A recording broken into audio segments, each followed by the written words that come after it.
Good morning, good morning, good morning. It's Dr. McGee, your favorite principal, with our word of the day. So this week we talked about 4 different words that align to 4 different behaviors that all of us go through. And today the word we want to talk about today, the word that I want you to really embody today, cautious. Cautious.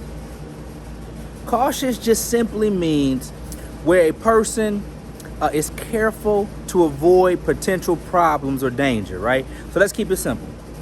Careful to avoid potential problems or danger. Now this word gets deep because when you're cautious, when you operate from a standpoint of cautiousness, being cautious, you really take your time with things, especially when it comes to procedures, something that's step by step. That's important. When it comes to systems and how things run. Yesterday we talked about stabilizing or steadiness when we were talking about the environment, how the environment changes.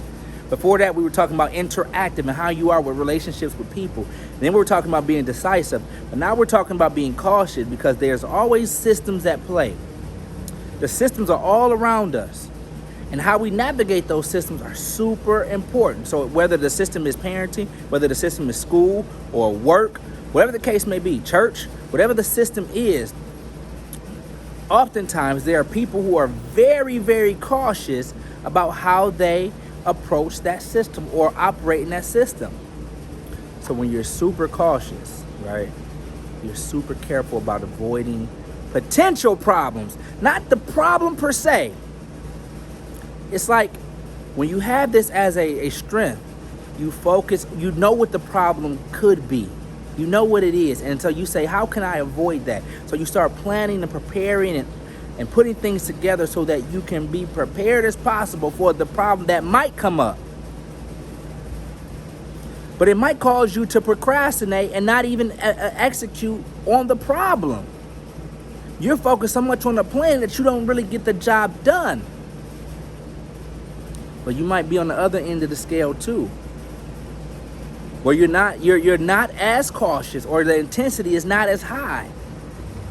So you're more what I call a maverick. You kind of just boom, make it happen. Boom, you take big risks. Boom, you don't necessarily look at all the various details in the potential problem. You can skip the planning phase because you either seen it before, done it before.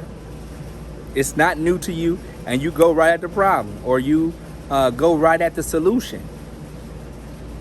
Either way, being cautious has its pros and cons. It has its strengths and weaknesses. It has its effectiveness and its setbacks. But most importantly is, where are you on this continuum of cautiousness? Are you a very cautious person? Or you're not very cautious at all? You're just running through things. Are you very cautious and you're taking your time? Right? If you're a cautious driver, what does it look like when you're driving and you're cautious? You take a long time to merge. I just want to break it down and make it a little more practical. You take a long time to merge. You take a long time to make that left turn. When you're not as cautious in the driving system, you might take that chance and make that lane change a little bit late with that car in front of you. If it stopped, you can have that accident. So where are you when it comes to being cautious? I say we figure it out. Because cautious is a word, and a word changes the meaning, it changes the mood, and it changes the motivation. Focus on being cautious today, and how are you cautious? And how do you apply it to everything that you do in the system that you're in? It's Dr. McGee saying I love you. Let's make it a great day. Let's make it a great day.